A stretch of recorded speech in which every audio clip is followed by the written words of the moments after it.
परवेज़ इलाही हैं आपके पीटीआई के बहुत ही अहम रहनुमा।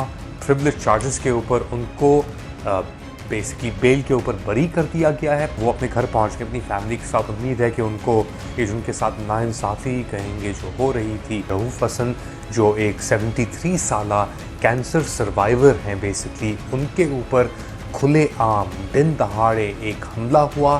ख्वाजा सराय का ग्रुप अटैक कर रहा है, खूनम खून बिल्कुल।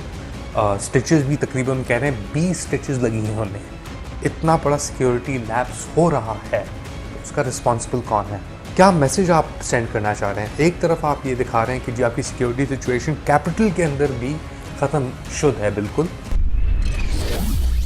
पाकिस्तान के दारुल हुकूमत में बिगड़ती सिक्योरिटी की सिचुएशन, रऊफ हसन पे हमला। लेट अली शो यू के एक और एपिसोड में आप सबको खुशामदीद। Do like, subscribe and share this content. Programme आज का शुरू करते हैं। ये सेगमेंट बेसिकली पहले तो जो परवेज़ इलाही हैं आपके पीटीआई के बहुत ही अहम रहनुमा, कई माह से जेल के अंदर थे। प्रिविलेज चार्जेस के ऊपर उनको बेसिकली बेल के ऊपर बरी कर दिया गया है, 5 लाख रुपए ज़मानत के ऊपर। और वो अपने घर पहुंच के अपनी फैमिली के साथ, उम्मीद है कि उनको ये उनके साथ नाइंसाफ़ी कहेंगे जो हो रही थी, इसके बाद उन्हें थोड़ी पीस और अमन और आराम से छोड़ दिया जाए। मगर जिस तरीके से इस वक्त सिचुएशन चल रही है पाकिस्तान में, लग नहीं रहा कि इतनी आसानी से माफ़ करने के कोई मूड में है। और स्पेशली अगर आप देखें दारुल हुकूमत पाकिस्तान की इस्लामाबाद में, जहाँ पे रऊफ़ हसन जो एक 73 साला कैंसर सर्वाइवर हैं, बेसिकली उनके ऊपर खुलेआम दिन दहाड़े एक हमला हुआ, जिसमें वीडियोज़ ही बनी। वीडियो जो सामने आई उसमें एक ख्वाजा सराय का ग्रुप अटैक कर रहा है रऊफ हसन साहब को, और ब्लेड्स निकाल के उन पे वार किया गया। कहा जा रहा है असैसिनेशन अटेम्प्ट था कि जगुलर वेन को अटैक करने की कोशिश की गई, मगर उनके चेहरे पे वो ब्लेड लगे, बड़े डीप कट हुए और खूनम खून बिल्कुल। स्टिचेस भी तकरीबन कह रहे हैं 20 स्टिचेस लगी हैं उन्हें। अगर आप तस्वीरें देखें, आप बिल्कुल आप कहेंगे क्या हो क्या रहा है ये। तो आप इमेजिन कर सकते हैं, अंदाज़ा लगा सकते हैं कि कितनी डेस्परेट और बुरी सिचुएशन हो गई है पाकिस्तानी कैपिटल के अंदर, ऐसे वक्त में जहाँ पे पूरा निज़ाम स्टेट का, जितना आप समझ सकते हैं, इकोनॉमिक, एजुकेशन, सिक्योरिटी, यानी सिविल सिक्योरिटी, पुलिसिंग, ये सब कुछ आप भूल जाएं। जितना निज़ाम है पाकिस्तान का, वो है आपकी अफवाज पाकिस्तान की क़यादत के हाथ में। चाहे वो सिक्योरिटी सिचुएशन मेंटेन करना हो, डिटेन करना हो, ना करना हो, जो भी हो, इल्ज़ाम ये कहा गया, उन पे लग रहा है कि आप रिस्पॉन्सिबल हैं, आप हर चीज़ के ऊपर हावी हो चुके हैं। अगर इस सिचुएशन में ये सब चीज़ हो रही है, इतना बड़ा सिक्योरिटी लैप्स हो रहा है, तो उसका रिस्पॉन्सिबल कौन है? कौन है आपके ख्याल से?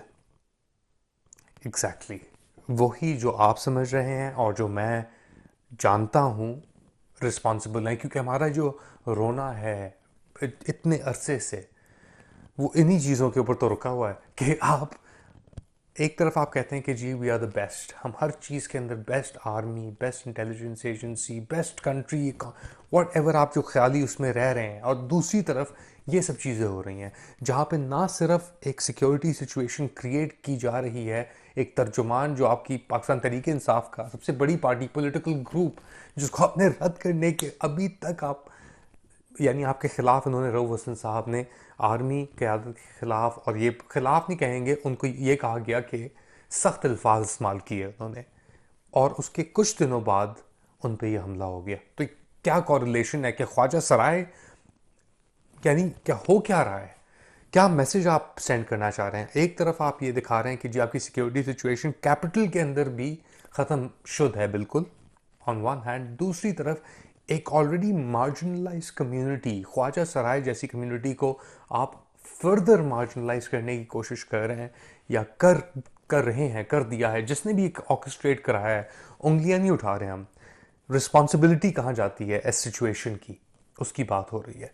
और ये सिर्फ ना सिक्योरिटी सिचुएशन आपकी एक सिविक सिचुएशन के ऊपर एक बहुत बड़ा एक सवालिया निशान उठ के रैक बन गई हैं वीडियोस जो सामने आ रही हैं। एक एल्डरली के ऊपर, एल्डरली पाकिस्तानी के ऊपर आप, ज़ईफ़ पाकिस्तानी के ऊपर आप इस तरीके से हमला कर रहे हैं।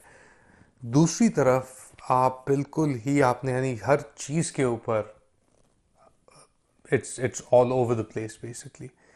तो खैर एनीवेज, वेरी सैड सिचुएशन ये लेके, मगर दूसरी तरफ एक ग्लिमर ऑफ होप शायद परवेज़ लाही साहब की फैमिली के लिए कि वो निकल आए हैं।